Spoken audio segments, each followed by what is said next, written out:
All right, so this is a bit of a impromptu stream on a Friday afternoon, and we're going to start with something that I happened to sort of see on a MIDI controller, and I'm going to try and recreate it. So as I was browsing eBay one day, I saw a Traktor controller that was made by Pioneer that had the Pioneer fader start on the Traktor controller, which I had never seen before, and I'm going to try and recreate that. I have an idea of how it should work with the MIDI mapping, but how that exactly works with the A9, I'm not entirely sure. So going to be attempting to do that, and hopefully all the tech works to make that happen. So the first thing is here we are in Traktor, and so I don't have the A9 set up already. But essentially, the A9 is plugged in to the laptop, and move the mic just a little bit so it makes it easier. So the A9 is plugged into the laptop, and therefore I can play music through it. So just as an example, you can probably see the LEDs light up if I start playing a track.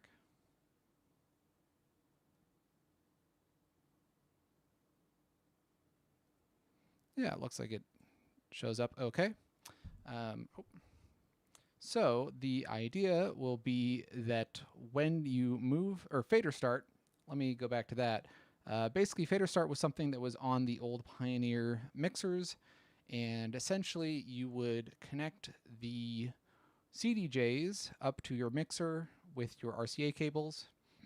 And in addition to your RCA cables, you would have a 3.5 millimeter audio connector that would connect the CDJ to the mixer, and it would specifically go into this like control port or fader start port. And the idea was that if you turned fader start on, whenever you moved the fader up on the mixer, that would start playing the track on the CDJ. And this is not something that I believe is actually still functioning with the CDJs now that they're all digital. I don't think you can do fader start. Like, I'm pretty sure the A9 here doesn't have fader start. But it is something that did exist that sort of doesn't anymore. And the idea will be, can we do that in Traktor using the A9 and sort of seeing how the MIDI functionality works with the A9 as well as, basically how the MIDI functionality works. The audio setup is very simple, but how it works with MIDI, that I have not really tried. So the first thing I know is that you need to turn MIDI on the mixer, and that you do just by pressing this button over here. So that's easy enough to do. And then the next thing to do would be to go into Traktor and to add this as a device. So in the preferences under the controller manager section, we have all of our MIDI maps and our controllers. And up here with the devices, we have the keyboard mapping, and then I have my two X1s, basically the left and the right. So we need to add a new MIDI device here, and we can just do a generic MIDI.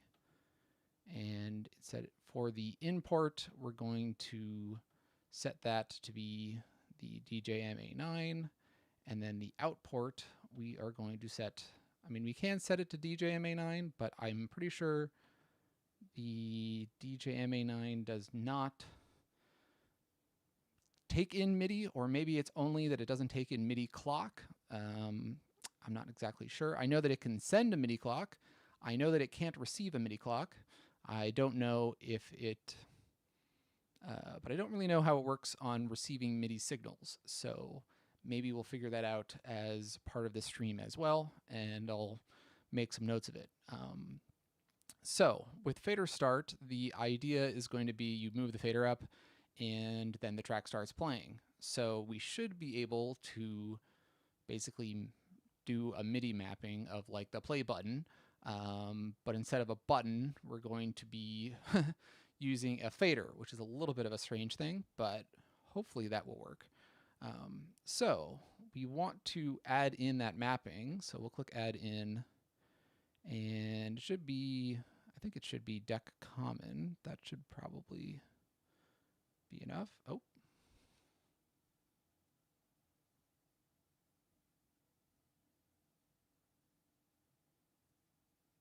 Oh, looks like I may have dropped off just for a moment there, but hopefully I am back.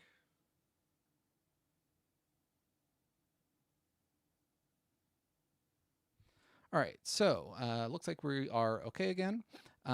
So in Traktor, when you have a device, you can then go into the controller manager and add all of your MIDI mappings. So we're going to go to deck common, and then we'll go to play pause. Oh, not Q. This trackpad on the laptop is not particularly good, unfortunately, but I don't have an extra mouse to plug in. So we'll go to add in, if I can click on it. Then we'll go to play and pause, and then we'll go click on learn.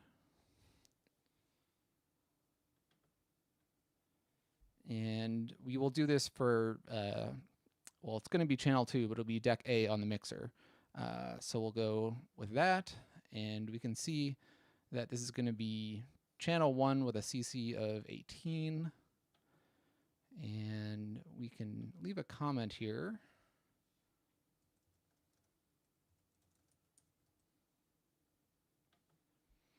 And this type of controller, or this type of controller, is not a button.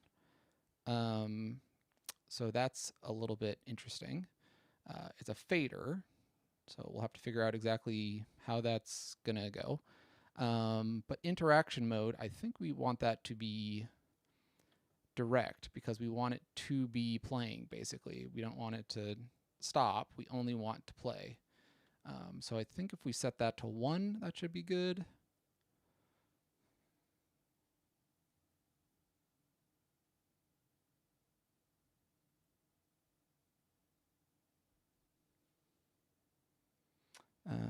Look like we dropped again, but hopefully I'm back now. We'll figure out the stream health. Hopefully, hopefully it'll sort itself out. Otherwise, we might end early here. So we want to assign this not to the device target, but we're going to assign this to device A, or deck A. Sorry. That way, we know that it's going to be on deck A because that's for channel 2. Oh, it seems to have worked. So actually, I think we just saw that working. So right now the channel fader is all the way at the bottom, but if I move it up, it starts playing. So that does do what we want it to do. However, yeah, so that does what we want it to do, which is good. Now, what we don't want is for it to do that like while the track is playing, which it looks like that's not a problem, because I guess it's setting it to play, then you know that it's going to be playing. But what we can do, I believe, is add in a modifier. So Traktor has all of these modifiers basically that say like, I want to do this thing, but I only want to do it when the track is playing, or I only want to do it when the track is not playing, or only when the shift button is held down, or whatnot. There's all these sorts of modifiers.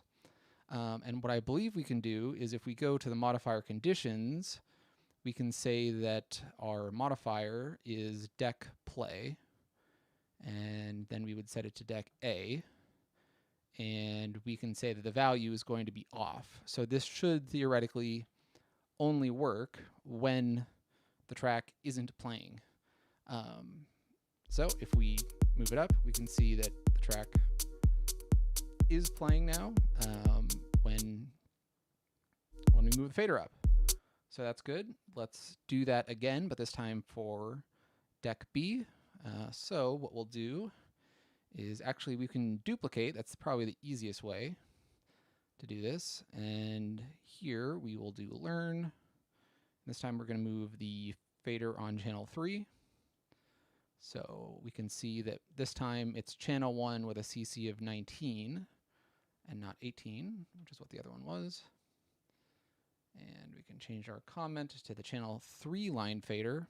And this time we will set the assignment from deck A to deck B. And let's see if that works. And it does. So now our deck B track is playing when we move the fader up, which is what we wanted. And it doesn't turn itself off or anything like that. So that is essentially what fader start is, and that was surprisingly easy. To be honest, I thought it would maybe take a little bit more to get that going. But yeah, that is fader start. Now we can take this a step further and do something like only have it do fader start when we have a button pressed down or something like that. So my first thought would be to do like the microphone effects, which obviously doesn't really work when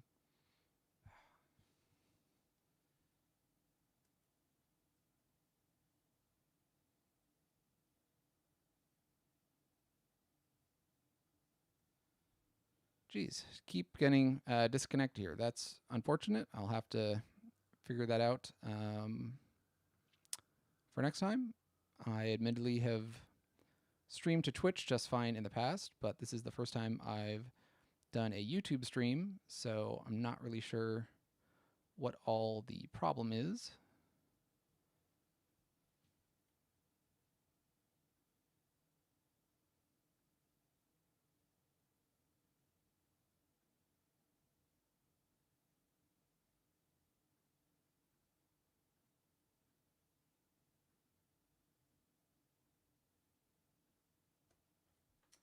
Well, hopefully the stream health sort of fixes itself. Not really sure what's up with that. I guess I'll have to figure out that for next time. But we will keep moving on with working on fader start. So trying to think of what mapping we could do to, or what button we could do so that that would work.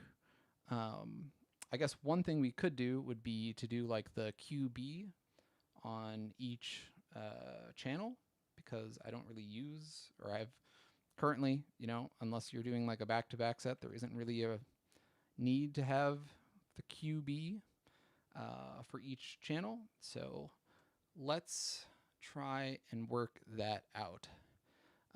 So I believe the way that that would work, and it's been a while since I've done this, is you essentially need to set up a new modifier. So if we go down to modifier, we could do modifier number 1, and this we can call fader start. And what we'll do is we will learn to say QB on channel number 2. So we got that. It's channel 01 with a note of F0. And then what we want to do is the type of control is going to be a button. And we are going to change the interaction mode to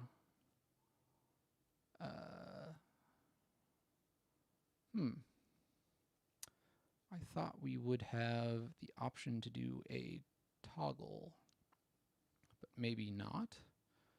That's interesting. Well, that might change things a bit. I mean, I guess what we can do is we can set the value to be 1. I guess that is a thing that we can do, and we could say, what we could do is say for modifier 1, we only want to do this if the value is 0. So if the value is 0, it will then, when you press the button, change it to 1. And then what we can also do is then have a second one where it basically says if you are if you press it and the value is 1, then set it to 0. Maybe that will work. So I will then duplicate this one. Oh, can I not duplicate it? Let's see. Duplicate. Oh, I guess I can't do that. That's interesting. Let's see if I can just add another modifier. Add in modifier 1. Okay, so I can. So we'll do that. Then this time for the modifier, we're going to change that to M1. And this time it will be a value of 1.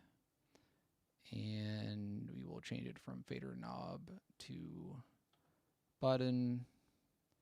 Change the interaction type to direct. And then 0. So we should have basically one that turns it on and one that turns it off. It's essentially how that should work. I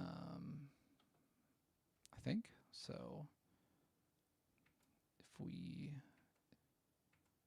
yeah, so that is off. And you can see the modifier states up here. So it goes modifier 1, 2, 3, 4, 5, 6, 7, 8. So right now, modifier 1 is 0. If we push it, now modifier state 1 is 1, which is good. And then we push it again, and when you push it again, it does not go back to 0. That's interesting. Oh, no. It's like that's interesting. So, okay, it does seem to want to work, but you have to press it twice. So that does not seem to be correct. Not sure why. Let's figure that out.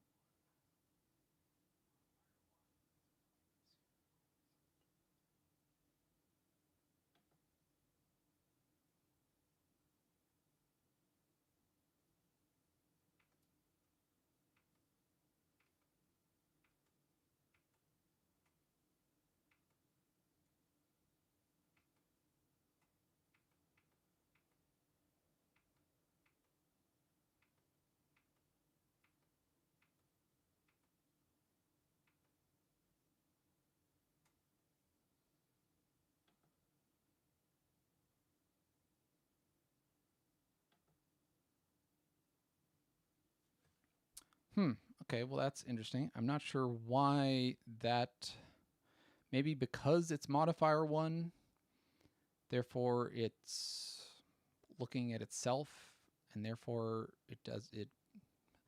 I'm not exactly sure why it does not, why it requires you to press it twice. That's interesting. Well, in that case, we know that the modifiers can work. It's just they're not working sort of correctly. So what I think I'm going to do for the moment is delete that second one, and then instead what we'll do is we'll just get rid of these sort of modifier conditions. We don't really, well, no, actually, yeah, we can sort of get rid of that. So what we'll do is instead of direct, we're going to change the interaction mode. Now, it's been quite a while since I've done something with the interaction mode, but basically the way that it works is you say what type of controller is it. So is it a button, is it a knob, is it a fader, is it an encoder? And then the question is, what do you want to do once you use that control? So for example, do you want to hold down the button? Do you want to have it be when you press the button, it goes to a direct value? Do you want to increase or decrease? So, up or down on some value, or do you want to reset the value to its default? So my thinking was we would have it be direct so that it sort of directly says that it's on or directly says that it's off. But what we could do instead is we could instead do a hold. So if we do hold, then obviously it only works when when you're holding the button down. Although, interestingly, that didn't seem to change it. And by that I mean when you look up here at the modifier state, if I press and hold, it's just sort of on and off. So maybe that is not going to work. It could be that the way that the MIDI mapping is set up on the A9 is that it's just sort of on or off, in which case we can't do a modifier that way. So that's a little annoying. I'm not sure if there's another button that would allow us to do a hold, but we can try. Let's see. Instead of mapping the Q button, I'm just going to map something else. So I'm going to map the microphone reverb on off. And that is also a note. Interesting. What about one of these? That's a note. Okay.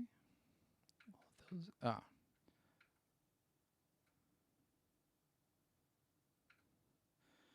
So I can do microphone effects as a CC command. That would be one option, although that's not great for the live stream when I'm talking and I need the microphone to work. What about headphone B queuing? Nope, those are also notes. All right. Well, let's just try link Q on headphone B. So if I hold, nope, it goes back to on off. Okay. Well, let's just try. Okay, well, let's say it's direct, and then we press the button. That sets the modifier state to 1. If we press it again, nothing happens because all we're doing is directly setting it to 1, which is what I would expect it to do. If we now say that the modifier condition should be that M1 has a value of 0, then we do get it to turn on when it's at 0, so that's good. Now if we duplicate this and we say, let's see, learn link Q. If we say that the value for the modifier condition should be 1, and then we're going to set the value to be 0, let's see what happens there. Oh.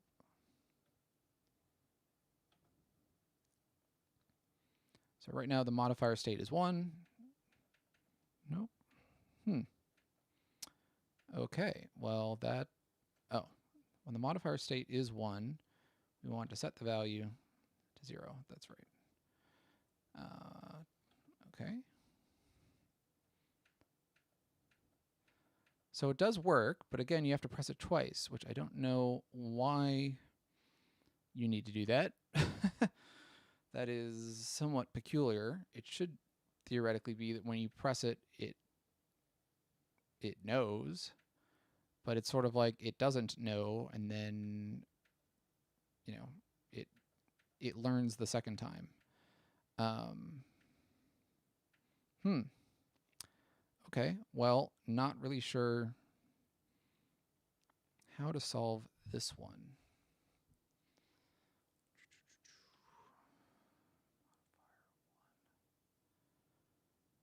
I guess there is a possibility of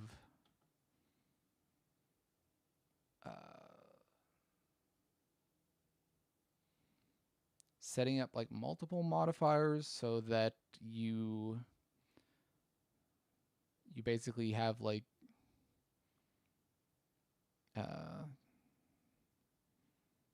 Yeah, I'm not sure if it's because we're changing the same modifier that it is then looking at, but I feel like that should work. Um,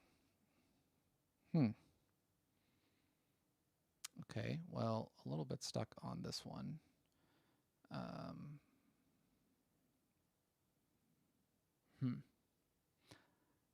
The good thing is that we did get fader start to work, but it's not really set up in such a way that I would like it to.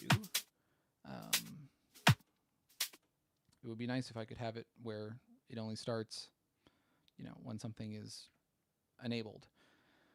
But maybe that's just not what we're going to be able to do today, which is fine, in which case we can transition to something else, which is looking at creating a new MIDI mapping for the X1. And for that, I will need a bit of a prop, I guess you could say.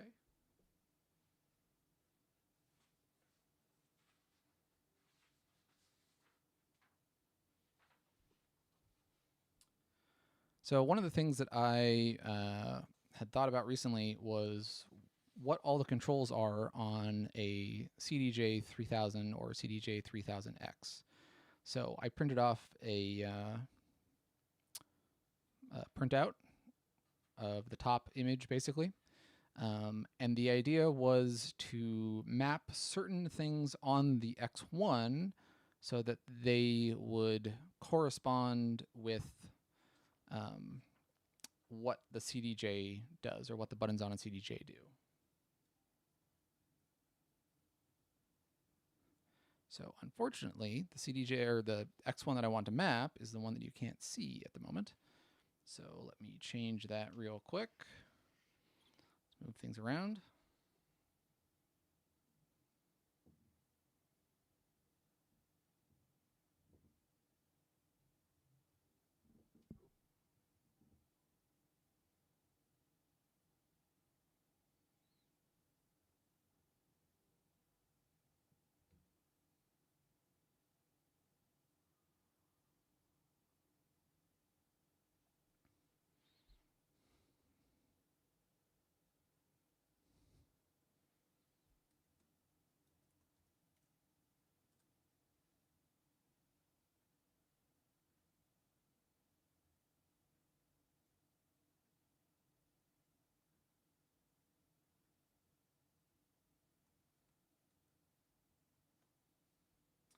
All right, well, that was a little bit ungraceful, but we'll figure it out for next time. This is all sort of happening on the fly here. So some of the things that the CDJ 3000 has that obviously the X1s don't do, or don't really do by themselves, I guess, or by default, would be things like the way that the waveform interacts with the knob. So being able to like zoom in and out on the waveform is something that I've thought about. Also, having the hot cues always available is certainly something that would be nice. Yeah, so I think that's where we will start. I also had an idea for like a reset cue, where essentially when you if you're like hitting hot cues and it's changing the active cue, it would be nice if there was a very easy way for you to be able to just go right back to whatever the initial cue point was. Because I don't actually, there may already be a mapping for that now that I look at it. Let's see. So if I just move this out of the way real quick.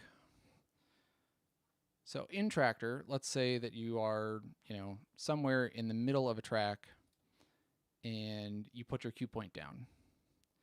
Then once you press play, whenever you hit cue, it will go back to that point, right? So sort of the active cue point. If, for example, you jump further down in the track with a hot cue, it's going to then change the hot cue to that point.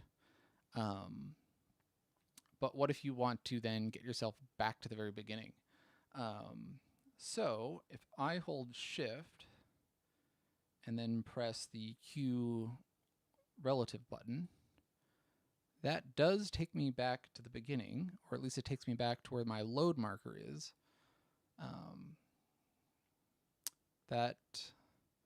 So that maybe just does what I want it to do already, which would be nice. Okay, so if I put my cue point here, which is not at the beginning, and then I do shift back, it just goes back to the very beginning. Okay, we can test this by changing this to, I'm just going to change, oh, that's not the right one. Fade out. So if I trigger cue point 2 and then change that to a cue point instead of the load marker, let's see what it does now. Shift, cue return. Oh, okay, it goes back to the beginning. So, it didn't. Here is something that really annoys me about Traktor, that I don't quite know why. I changed cue point 2 to be a cue point, not a load cue point. You can even see here that it says cue, but right now it's still set to be a load. So I'm going to then go back again and say cue, and now it's turned to a cue point. But why it does that, I don't know, and it's annoying. So now with that cue point 2 being a cue point, let's see what happens when we do shift cue rel. So it does go back, but it looks like it's slightly off. Interesting. All right, well, let's dive into that and see what that is actually doing in the device manager, because it should be in there. So if we go to our X1, so we'll go to right X1, we should be able to find this maybe with the mapped to is maybe the easiest way. I'm not sure. So mapped to, then shift, and it would be left. Let's see. I think it's 1, 2, 3, 4, 5.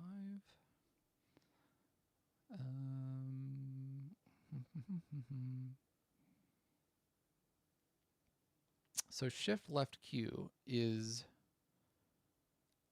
seek position. Button reset. So it just resets it back to the beginning. Okay, well, that does what I want it to do, so I guess we don't need to worry about that. That's good. But what I will do now is I'm going to set this to none for the moment so that I can create or add a new Traktor controller here, and I should be able to, oh, okay, interesting. I guess I just add a generic MIDI since the X1 doesn't exist there anymore. So if I do generic MIDI and I set this to, let's see, which one was it?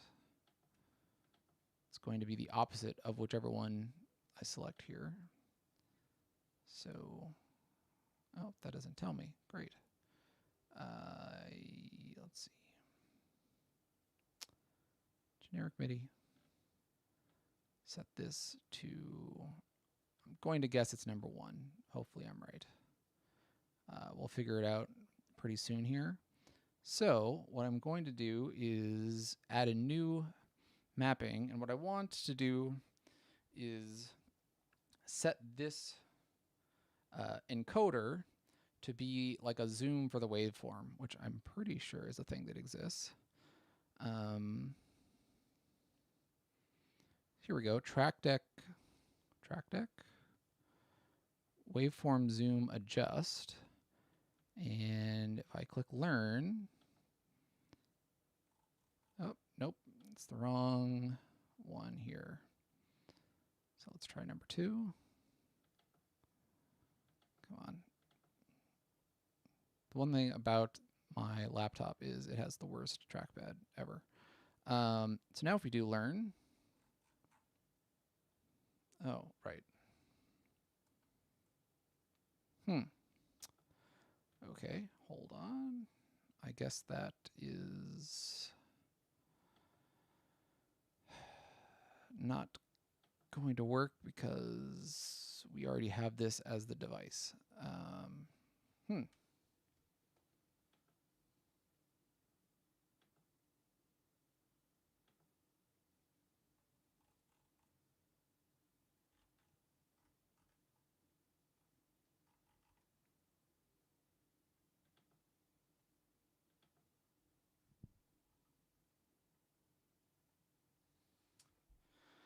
Okay, well, in that case, it looks like I might have to basically get rid of the mapping here entirely, which I don't exactly want to do. But maybe I can export this first. So let's try that, and maybe that will do what I want if the trackpad will work with me.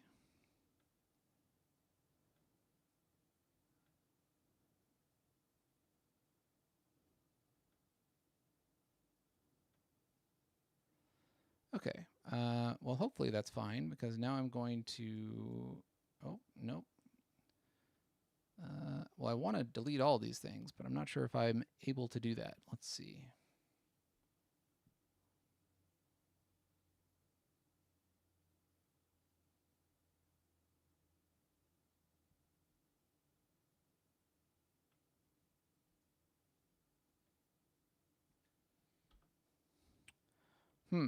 Okay, well, it looks like you have to delete all of this manually, which seems a bit ridiculous. There might be another way to do this. I'm not sure.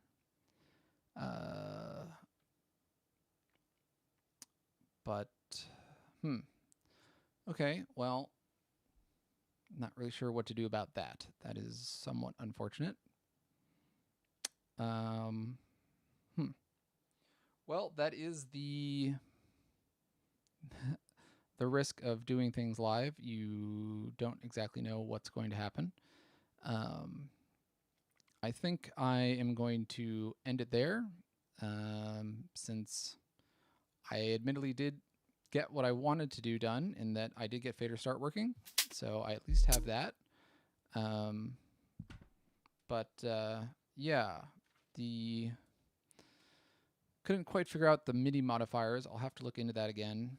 And yeah, for getting this MIDI mapping working, I think I would basically need to delete the MIDI maps that are already there. And I assume that there must be some easy way to do that. I just don't know what that is, unfortunately. So I'm going to call the stream there, and maybe I will pick this up next week, or I'll figure something else out to test. But for now, I think that's going to be it. So if you did tune in, or if you are watching this on the replay, hopefully you enjoyed some of it or learned something along the way as I stumbled. But that will be it. So thanks for watching, and be sure to check out the next video coming soon, which will be on the 6 different types of DJ setups. Thanks, and have a good one.